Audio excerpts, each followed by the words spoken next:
Greetings, Inquisitors. Welcome to the Holocron. This is the week 208 update for the Darth Loquitur account.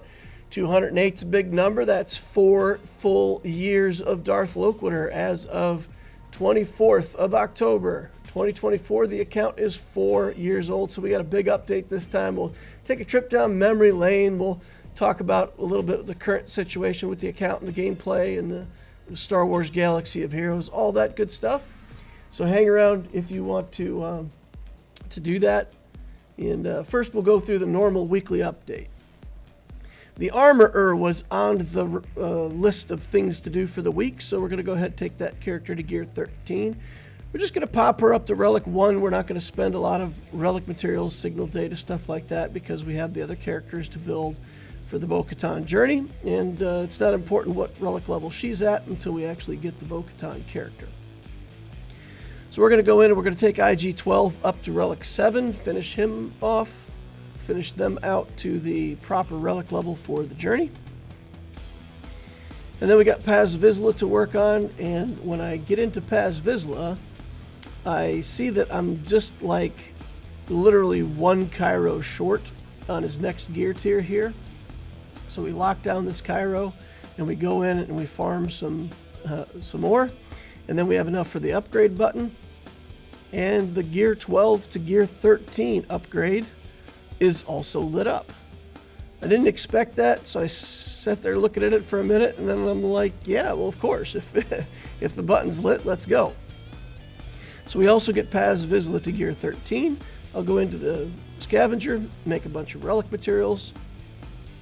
And then we'll come in here and we'll be able to get this character to Relic 4. And run out of signal data at that point. But just 3 relic levels off from being qualified for the Bo-Katan event now. Pretty exciting. We will apply the Zetas for this character. We're going to need them eventually anyway, so we'll apply them now. Mods for the week. Gray mods, we got a few of them here we're working on. This one hits 10 speed.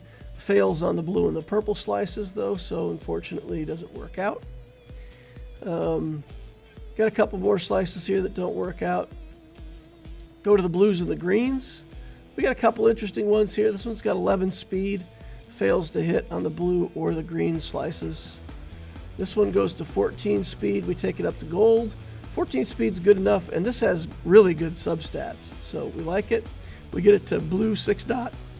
Calibrate over and get another speed. So we're at 19 speed. And then we calibrate at the end here as a 6 dot mod, and we miss. And I decide, with as good as these substats are, we can't go wrong. I calibrate it one last time, and we end up getting 23 speed out of that mod with 4 hits and % offense. So overall, really good mod. Nothing out of the purple and golds this week. Nothing worth working on or talking about. Here's Paz R4. We end up with 2 defense sets and a health set. And I know people are going to argue with me that health sets are better than defense sets, but I still, for all these defensive characters, I do like defense sets better. This is Malgus. We got to fix Malgus after we stole a mod from him for the Paz R4. Going into Datacrons here, we've got some materials for this latest set of Datacrons. I've got a couple improvements that I can make, and then a couple rerolls that I can make, so I'm looking through here to try to figure out the best place to apply this reroll. I decided to reroll Tenacity here. We get crit damage, so that's okay. I don't mind that. That's helping our Night Sisters to kill Jabba if we get it. That one rerolls into Health Steal, which isn't that fantastic. And then for mods to improve, we've got this one. We take the level 8 and get defense. That's okay. And then we've got another one here that we're going to take from level 7 to 8, I think.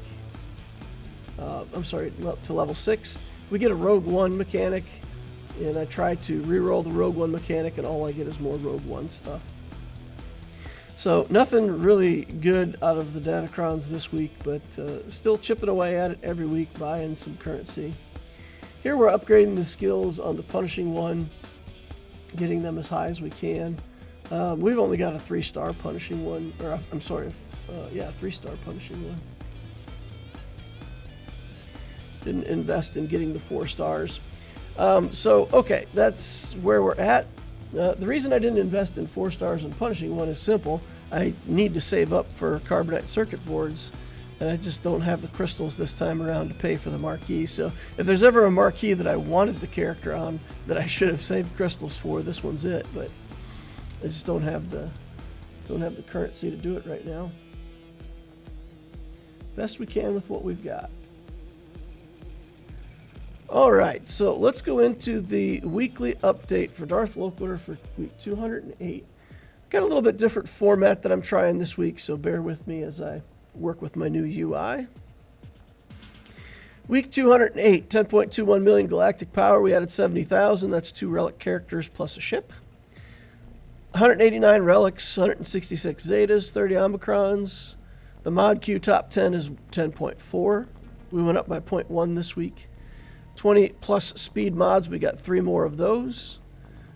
25 speed mods, we have 64 of those still. So one of the 20 speed mods was in this video you saw. 2 of the other ones, I was trying to tweak my raid mods for the Queen Amidala team for the raid. And I did upgrade 2 mods and got more 20 speed mods there that I didn't take a video of, unfortunately. So if we take a look 1 year ago, week 156 update, 8.02 million galactic power. This was right after we'd purchased that Lightspeed bundle. The first set of Lightspeed bundles with Ray and SLKR. So we had 122 Zetas back, relics back then, 103 Zetas, 12 Omicrons. So we've added 18 Omicrons. We've more than doubled the amount of applied Omicrons in the last year. We've done 67 relics and 63 Zetas in the last year. All right. The farming plan for next week is the same as it's been. Night Trooper twice, Dark Trooper Peridia, and we've added Enoch to that now that he's farmable. We're just farming materials, signal data out of the cantina.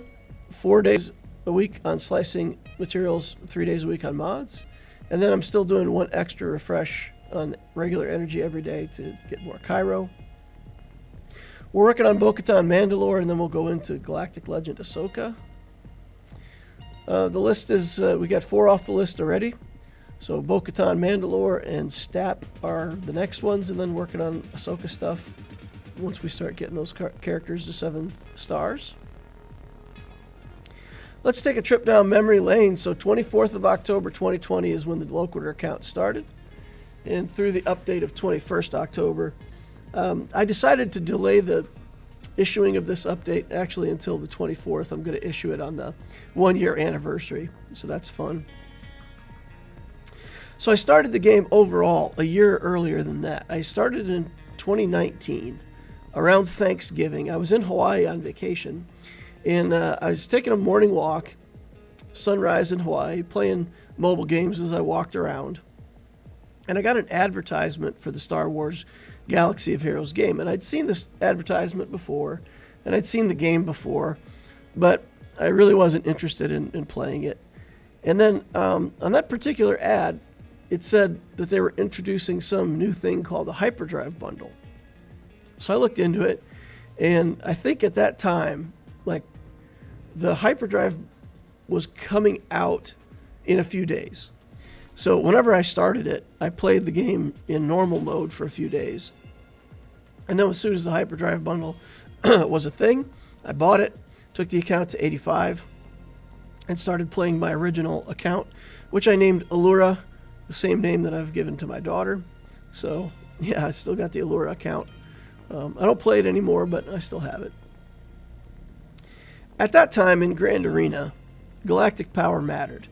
And I had bought this Hyperdrive bundle, and I'd bought some other stuff. I bought into the Revens as well. So basically, my entry into the game was the Hyperdrive bundle, and then I bought crystals to get Jedi Knight Revan right away. So right away, I had a Jedi Knight Revan team, and I think Jedi Knight Revan was actually my first relic on my Allura account. But anyway, that's how I started. Well, a year later, I was looking back at that going, man, I was really inefficient with the way I started that account. I bought the hyperdrive bundle, which was a bunch of galactic power I didn't need. I built a bunch of other characters that I don't use that I didn't need. And all that extra galactic power, if I hadn't done that, I would be much lower in galactic power fighting up against people. So I thought, man, if I started over now, what would I do differently? And at that time, I had plans for everything, right? I had plans for my starting teams. I had plans for how I was going to use the currency to get gear, all that stuff.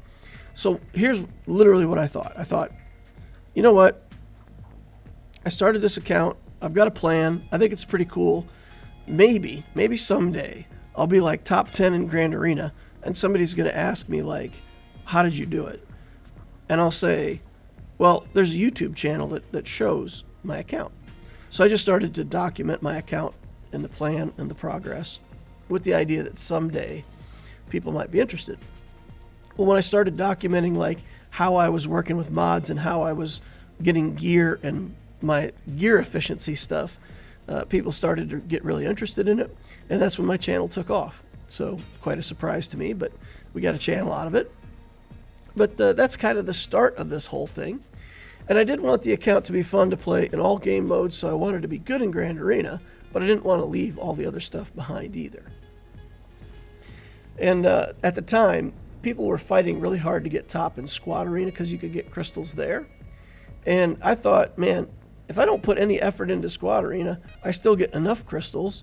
And if I put a little bit of effort into Fleet, nobody's paying attention to that, and I can get 400 crystals every day over there. So with my new account, I definitely wanted to focus on Fleet and not really care about Squad Arena. So a couple weeks later, CG announced that they were going to be doubling the shard drops in the game. And so now it all starts to come together, right? Well, I wanted to document the account. Now they're going to do double shard drops. So that's when I posted my first video on November 15th and started going. So here's some slides from my original pack of white slides that I did with that very first video. I talked about efficiency. So the idea for this account was all around using energy, gems, special currency, everything in the game for the maximum impact, the most effective galactic power with the least actual total galactic power that I could make. Maximize the GAC potential by using characters that could solo things and by using teams that could have one big character and a bunch of little characters, again, to minimize the galactic power. So the early teams that I'd settled on for defense. The Geos were a good defense. The Rebels were just stuff that I was going to get from trying to get CLS anyway. And then the Sith Trooper wall. At the time, the Sith Trooper, the Red Trooper, was a menace. And there was a very low galactic power team that you could play, where you played these unaligned force users and first order characters in a team. And when the enemy killed one of your Sith or first order, you would get a free turn and you'd be able to use the area of effect. And the AI was pretty decent about it. There was a lot of teams at this time that the AI couldn't play very well. But basically the enemy would kill a character, Sith Trooper would do the area of effect and kill a bunch of their guys, and they would kill another character and it would do it again. And if you didn't kill the Sith Trooper right away, then you'd have problems, right? So it was a funny team to build. So I planned on building that with the Sith Trooper. Offensive teams. The Imperial Troopers were in there, of course. Imperial Troopers were good then, they're good now. I didn't have Snow Trooper in the plan. That came later. We'll talk about that here in a minute. Teams and solo characters. So Boba Fett at the time could actually solo quite a bit of stuff in the game. His big rocket hit hard enough that for characters that were gear 12 or less, a lot of times a Relic Boba Fett could simply one-shot a few key characters out of a team. So we built him. Bosk, similarly, we could put Bosk in a team at Relic level, and some teams couldn't beat just the Bosk himself. Jango Fett, we wanted for other things later. Darth Vader, of course, could solo everything in the game back then. Enfys Nest was a good Relic, and she could beat a lot of stuff, so wanted to build Nest. And then some Jedi, and these were Jedi that we were planning to build anyway.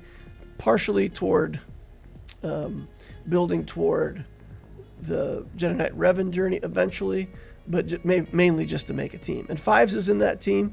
We were planning to build that clone bomb team, but right at first, Fives could just be in the Jedi team. So that's kind of how we planned it. And I balanced all of this between regular energy, Cantina energy, fleet energy, and shop characters. So the idea was a few hard farms, a few fleet farms, a few Cantina farms, and shop characters, with the idea that I could balance this all out, work on all of it at the same time, without stressing any one currency too much. So 9 weeks in, the level 78 Zeta challenge for fleet, when you're playing free to play, you got to pay attention to that. You can get Zetas as early as level 78 if you unlock the right ships and pilots. So I did, and we got that. Snowtrooper came out of the Bronzium packs. Every time I went into Bronzium packs, I got more and more Snowtrooper shards, and eventually it was the first 7-star character that I got in the account. So I did decide to make that my first relic. The CLS Rebel team didn't work out. There was just too much other stuff going on, and I did kind of overcommit. So it was a little more resource stuff that I could manage once I actually got in the game and played it out. So we dropped the CLS team as one of the first initial things. 90 days, we were level 4, level 84. We got the first Zeta on Geo Brood Alpha. Level 85, we hit on day 95. At 18 weeks, we got our first relic, and that was the Snowtrooper. 27 was the first week we got a Wat Tambor shard. Week 39, we finished Hound's Tooth, finally. Week 51, we had all the Sith Eternal Emperor requirements, and we got C started. So we didn't actually have the C character done by 1 year, but we had the event qualified, and we were collecting the tokens for that. So basically got Sith Eternal in 1 year. By week 69, we had Erodium 3 in Grand Arena. Week 73, we got Cat. 79, we got JMK. Took him all the way to Relic 8. Week 83, at the time, they changed Grand Arena already. And for weeks after they made the changes to Grand Arena, I was still stuck in the whole conservative galactic power mode. And it sort of didn't occur to me until week 83, like, hey, why am I even doing this anymore? They changed the system. Galactic power doesn't matter. I just need to blow this account up to 4 million and get into hard conquest. And at the time, I think I was at like 3.2 million or something like that. So over the course of a couple weeks, I bloated up to 4 million to qualify for hard conquest, opened up all the characters and ships that I hadn't been working on, and got that 4 million galactic power to get hard conquest. Week 93, we got Executor, and then followed it up in week 114 with Profundity. I delayed the Executor too long. I felt like I did JMK first and then Executor later.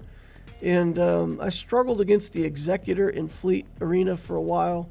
I did have a First Order fleet that was pretty reliably winning against that. So I was able to still maintain my fleet placement, but it was not easy. But then once we got the Executor, I followed it right up with Profundity. I wanted to have both those big capital ships. Week 126, we got Jedi Knight Luke. 128, we got Gas. Week 138 was our crate team. That's crate raid time. Then we had Jabba on week 146. And then week 155 is when the Lightspeed bundles with SLKR and Rey came in. So this was right around the update 1 year ago. This was right before the 3-year update.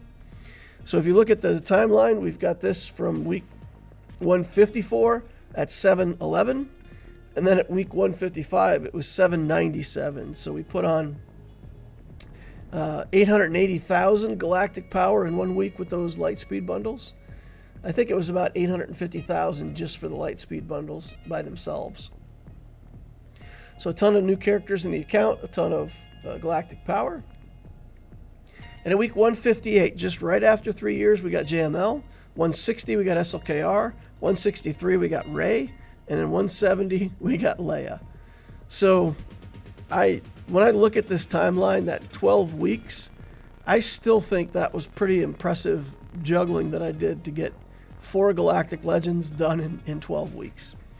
But yeah, so we got all 4 of those. And then we relic Treya in week 171. And it's funny, when I looked back at this and I saw the thumbnail for week 171 with Treya, I really thought, man, I feel like I just did this. Like, I just relicked Treya. I just made this thumbnail. It certainly didn't feel like it was 6 months ago. So that was kind of weird, but yeah, it was over 6 months ago that we did Treya. Week 175 to 179 was the Inquisitors and Grand Inquisitor. 184 was the introduction of Bane, and that's when we also got Third Sister. Then we got Queen Amidala. Week 191 to 95 was Gungans. Week 198 was Jedi Knight Cal Kestis. Week 200 we got Jar Jar.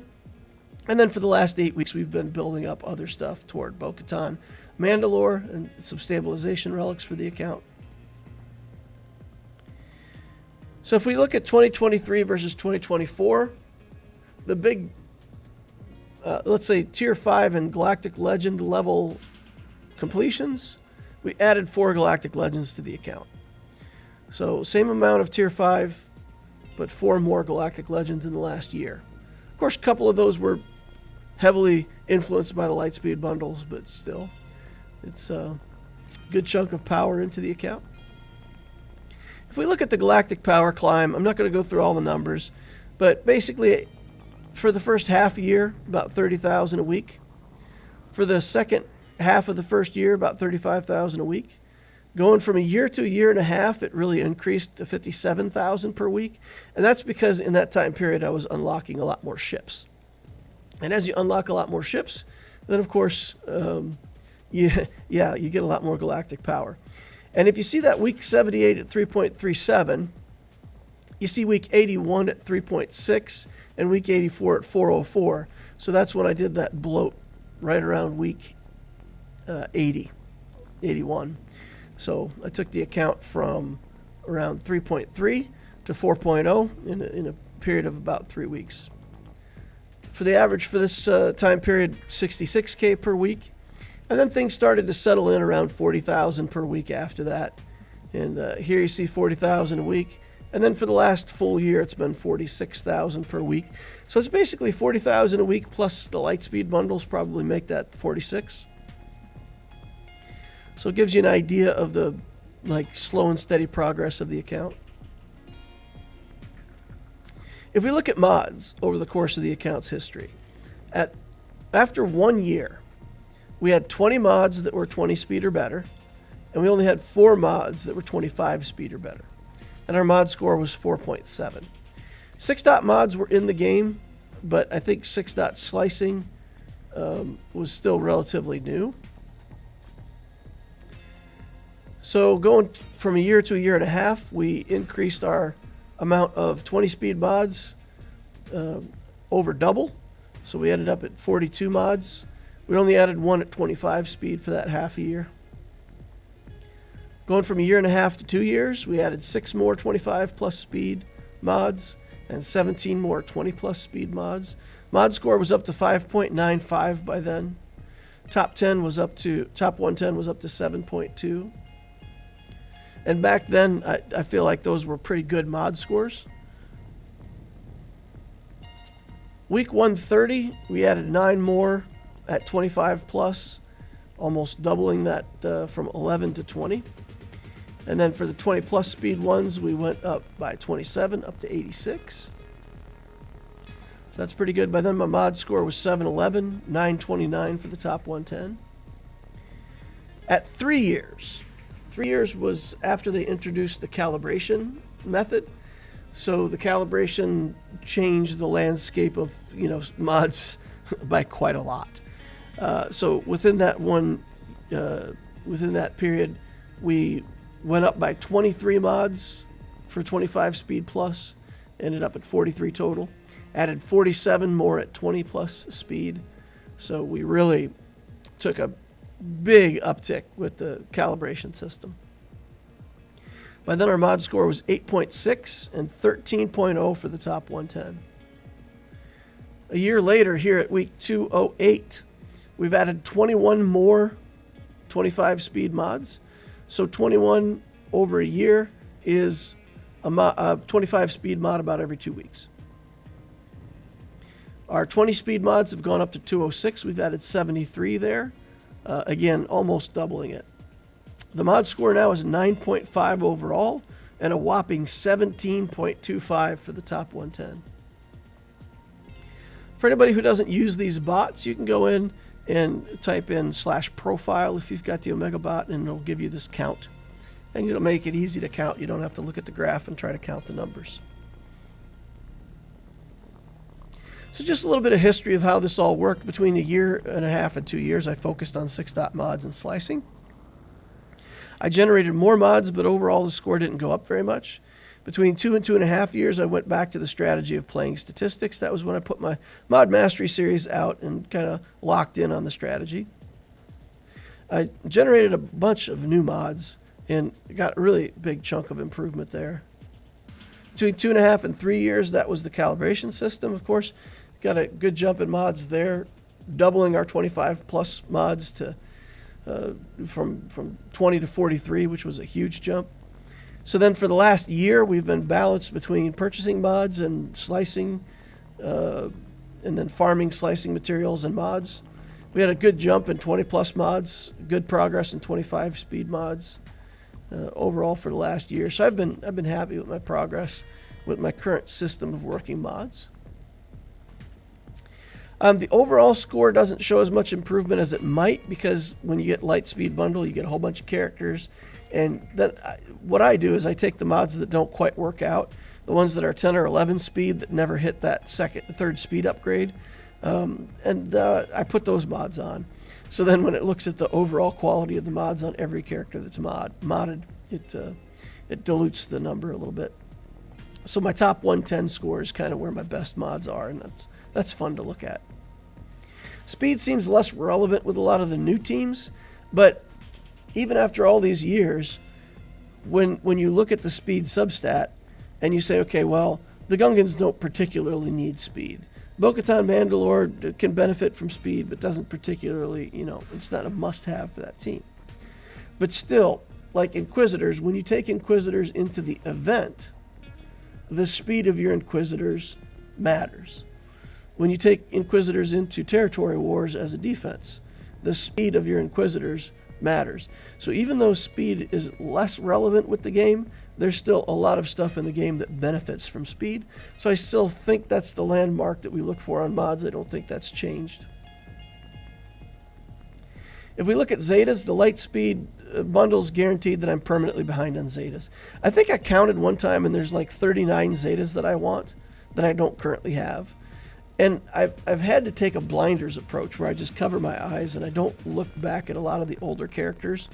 If I start thinking about all the Zetas that I'm missing, I get paralyzed with where to put the Zeta next. So my current thought process and kind of the rule that I've been using for the last 6 months or so is when there's a new character that needs Zetas, I put Zetas on the new characters. If there's a new character that refreshes an old team in a way where it makes sense to put Zetas on the old team, I do that. But otherwise, I don't go back and look over my shoulder and try to figure out where all the Zetas should go on characters that I have that I've missed them. Because I'm never going to catch up. I mean, I think most of us who bought the Lightspeed bundles have to accept the fact that we're never going to be, quote, caught up on Zetas. Never's a long time. I mean, eventually we might be, but as long as they keep introducing new stuff to the game, it doesn't seem likely. Fleet currency for the last year has been only spent on Zeta materials. And again, we went from 103 to 165 Zetas, plus 62 for the year. So account satisfaction. So let's talk about account satisfaction. Then I'll go into some details about GAC and we'll see where this lands. So if I look at how satisfied, I hit Kyber by the time I was 5 million galactic power. I was still Kyber 4 at 8 million. I was struggling to get up off of Kyber 4 for a long time. Then I pushed up to Kyber 2 for many months, almost a year at Kyber 2. And then recently I got squeezed back down to Kyber 3 mainly due to my lack of commitment on Datacrons. When the Datacron sets are mediocre, I do fine. I win a lot. When the Datacron sets are really influential, other people who make a lot of really good Datacrons have an advantage over me that so far I've not been willing to commit to. I struggled with Conquest for a while, and I settled in on kind of a routine that trades off time versus money. So I get box 5 in Hard Conquest, and I buy the $10 pass. And if you do that, at the end of 6 rotations of Conquest, you'll get the character. So you won't have to get them out of Proving Grounds. You won't miss a character. You'll get them eventually. But I did it this way just because I don't have the stamina to play Conquest for as much as needs to be played to get a red box. The red box always takes like the newer characters and things, and I don't develop the new characters. I don't invest in them until they're farmable. So my ability to do those newer feats is limited, and I really have to work hard to complete box 7. So for me, I just lay back, chill out, get box 5, use refreshes when I have energy, and just refresh the Datacron stuff and get as many Datacrons as I can. The account has good participation in territory battles. I always meet the guild requirements for the raid targets. I always have some non-galactic legend teams that could beat galactic legends, like Night Sisters against Jabba, and SLKR can still be beat by Jedi and stuff like that. So I've got some non-GL counters, and that makes me happy. I would say my final satisfaction rating at this moment is 95 out of 100. There's things that I still need in the account. I still don't have Darth Revan, Malak, the Leviathan. I don't have a Relic to Marauder. There's a lot of stuff that I don't have. I don't have a Star Killer. I have 2 of the 4 relics done for Star Killer, but I never go back and get Star Killer. And somebody talked to me about that recently, and they said, well, why don't you just get Star Killer? You're only 2 relics away from him. But it's the 2 relics that I need to qualify for Star Killer, and Star Killer himself, and then I need 1 more relic for the Star Killer team. So that's a total of 4 relics. If I did that, I could have Star Killer. Or instead, I could do the 4 relics that qualify for Bo-Katan Mandalore and have Bo-Katan Mandalore. So to me, that's the reason why I can never go back and finish these things out. But my satisfaction isn't based on that. It's based on, I think that's a good decision. I think it's a good decision to look forward and get the Bo-Katan Mandalore because she's going to be good and relevant for a long time to come in the future. If I can use her to beat Gungans, then I have that tool in my toolbox in GAC. So that's why I think my strategy of looking forward to new content and just, I'll fill in the old content someday when it makes sense. So overall, I'd give it 95 out of 100. I guess in a way I'm saying that if you took all of the accounts that are 4 years old, I think that I'm better than 95% of those accounts. That's another way to look at it. Is that bragging? Maybe it is, but I just think that with efficient play and,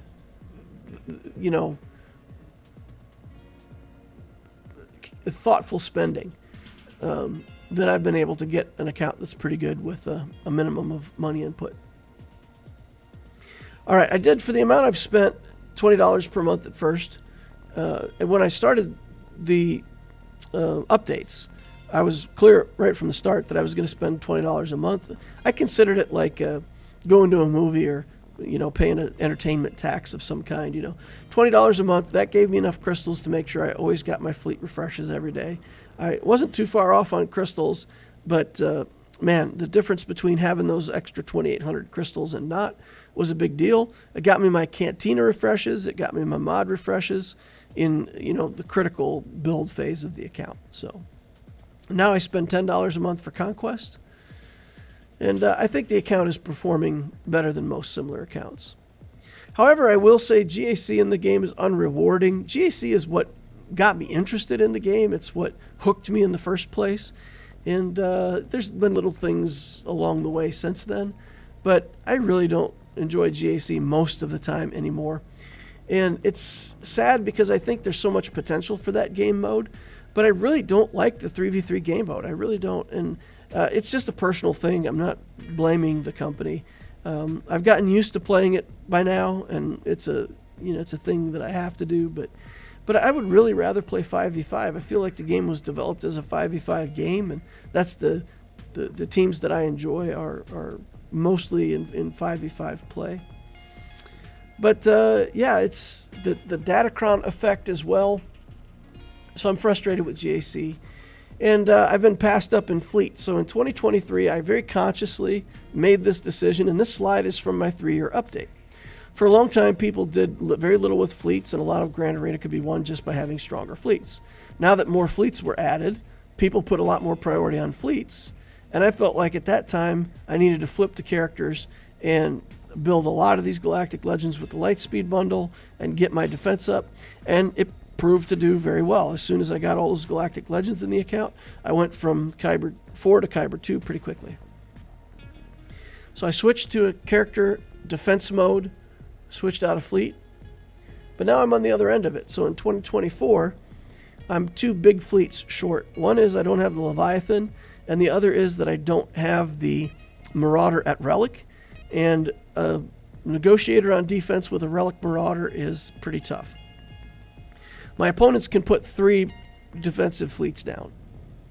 They can put Leviathan, they can put Negotiator with Marauder, and now they can put down, especially people who spend on the Punishing One, they will have a Executor fleet with Punishing One. And for any opponent that puts down those 3 defenses, I have nothing in my account that can beat it. So I can beat the Leviathan with Chimera. I can beat one of those fleets with Profundity. But then the other fleet, I just have to pick away at with multiple fleets until I beat it. And sometimes I can't even win. So there's a little bit of strategy that I have to think about for my fleets. My strongest point in GAC has now become, I think, the weak link in my Grand Arena game. So we'll have to take a look at that and refocus on it. I think the character focus is still right for now.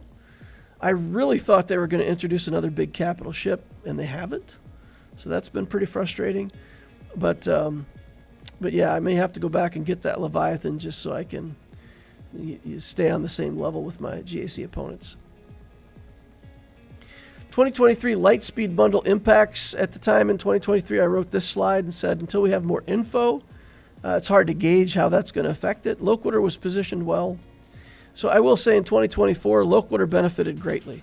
This account benefited a lot from Lightspeed, and I'm happy with it. I think the Lightspeed bundles being a temporary thing is awful. I understand it's a sales tactic, make it available for a limited time only so that more people will buy. But the fact that you've created a catch-up mechanic within the game, and then that catch-up mechanic is only available to people who were playing the game at the moment that it was available, it feels bad. I don't like it. I think if they're going to do Lightspeed bundles, they need to be on, maybe if they want to make a limited time, then put them on a 3-month rotation. But make them available every certain time period where no matter whether you got them before or not, the next time they come around, you could grab them. There's not an advantage to massive short-term spending, but people who spend in the game still do have an advantage. I've also been challenged on this end game economy. Some people have claimed that, like based on my weekly updates, that I must be spending money and more money than I'm claiming. And I've also had people tell me that they get like 14 level 9 Datacrons per set without spending any money. So I think it can be done, right? I could just stop doing fleet refreshes every day. I could stop doing mod refreshes every day and just focus on buying gold mods out of the shop and get slicing materials when I need them, and do a different mod strategy and save all those crystals. And then every time Conquest is up, I could dump the 100 cost refreshes and basically double my Datacron progress. So it's possible, but it's not possible to do all of it. And I see quite a few people that I play in Grand Arena, they have a lot of the new characters within 1 month of the marquee. You can't have a character within 1 month of the marquee unless you're spending. So they have the characters within a month of the marquee, and they also have a lot of Datacrons, and there's no question that those accounts are spenders. You also have the Carbonite circuit board problem. I think most players who are relicking at a pretty high pace have to buy Carbonite circuit boards out of the shop to keep up. Sometimes even maybe bronzium wiring out of the shop to keep up. So I'm not saying that any of this is bad or wrong. I think that people who spend money in the game should have an advantage over people who don't. But the reason I'm just bringing this up is it goes back to my satisfaction rating, and I'm just trying to close out and express to y'all why it is that I struggle with GAC. I struggle knowing that no matter how hard I try with the methods that I'm using right now, until I change my Datacron system significantly or start paying money to get the new characters, there's going to still be a ceiling on where I can go. Again, it's not bad or good. It's not a judgment. I'm not whining.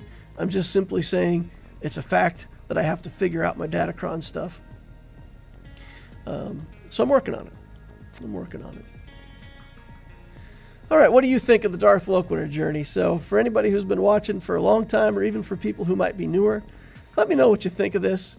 I've been doing it for 4 years. It's in some ways surprising, shocking to me to think that I've been doing these updates for 4 years now. But it's been a fun journey. I plan to keep building this Loquitur account, keep doing the updates and sharing with y'all what I'm doing and growing the account. So let me know if there's other things that you want to see in these updates that would make it more entertaining for you. Somebody recently suggested putting in the mod score, so I've been including the mod score with my updates. I'll do that going forward. So if anybody's got feedback on what they'd love to see with these updates, let me know. All right, that's going to wrap it up. Thank you all for coming and stopping and watching. I appreciate each and every one of you. Please remember to hit that like button on the way out if you didn't hit it on the way in. Subscribe to the channel and hit the notification bell so you know when I'm doing my live streams. I do 3 GAC live streams every week. I also do a stream around 6 o'clock on Monday, Central Time US, to update my Lex Talionis project account. So for people who like just hanging out, chilling, building accounts, talking about things, I'm also got that 4th stream on Monday nights that I do. Hope to see you over there. We also got a Discord channel. The link is up above, down below. It's a nice place to hang out, ask questions, learn about the game. There's an Ask Loquitur channel. You can ask me questions, and I will get an answer when I get an opportunity. Thank you all for watching. See you in the next Holocron.